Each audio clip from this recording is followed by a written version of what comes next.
analyzed everything I had done or not done for an entire year, highlighting every perceived flaw, imperfection, and weakness.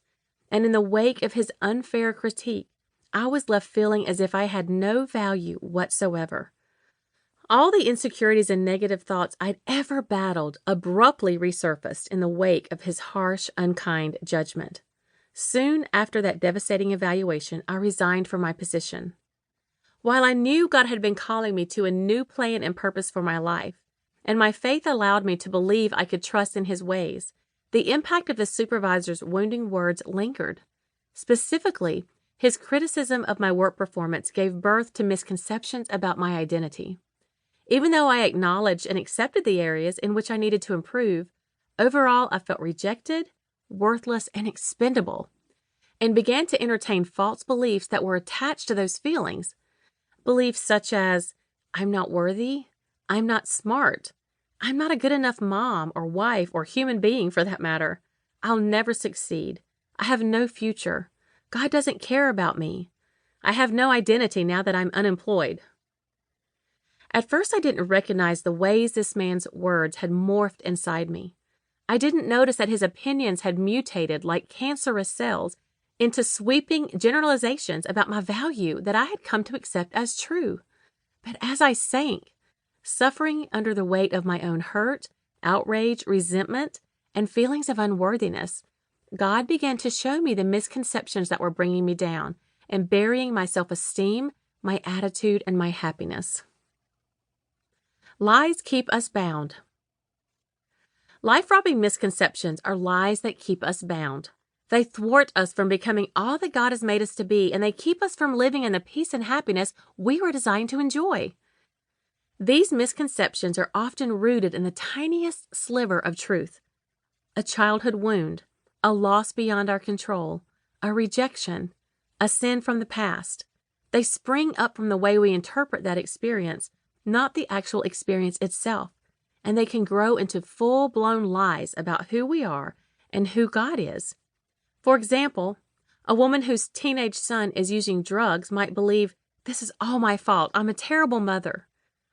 Or a person working in an office where she feels disliked and unappreciated surmises, my circumstances are the cause of my unhappiness, and I have no control over how I feel.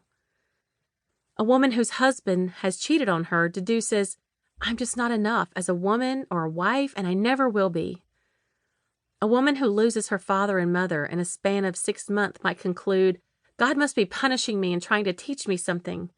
Or a woman who is single but would prefer to be married tells herself, I guess I don't deserve to be happy. God will never bring someone into my life. A woman whose father didn't love her as a child believes, I'm just not lovable. I'm not worthy to be loved. Or maybe a victim of childhood abuse believes, I'm damaged goods. I don't have any value. I should live in secret shame of what was done to me. You see, when we're tangled up in one of these life-robbing misconceptions, we're not able to distinguish the difference between our experiences and our interpretations of those experiences and the meaning that we're giving to them. Our misconceptions keep us stuck, unable to live the life of joy and peace that we long for. Graciously, though, God will reveal to us the misconceptions we've believed so that we can learn to overcome them and find life-giving freedom.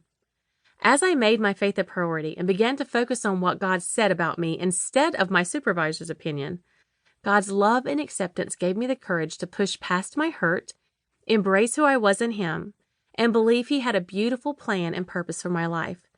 I began to spend more and more time in His Word, making my faith and my trust in Him a priority. Gradually, I rediscovered that my value, my identity, and my worth as a person was in Him and Him alone. I learned that my value isn't tied to a person, a position, a salary, accomplishment, or a met goal. It isn't tied to being the perfect wife, mom, friend, or sister. It isn't tied to what I do for God or what I don't do for God. My value is only tied to the cross, where Jesus thought I was valuable enough to die for. He died for you as well, because you too are valuable to Him. Refusing to harbor misconceptions. Regardless if you don't like what you see when you look in the mirror, and your past haunts you, or present experiences or hurtful people are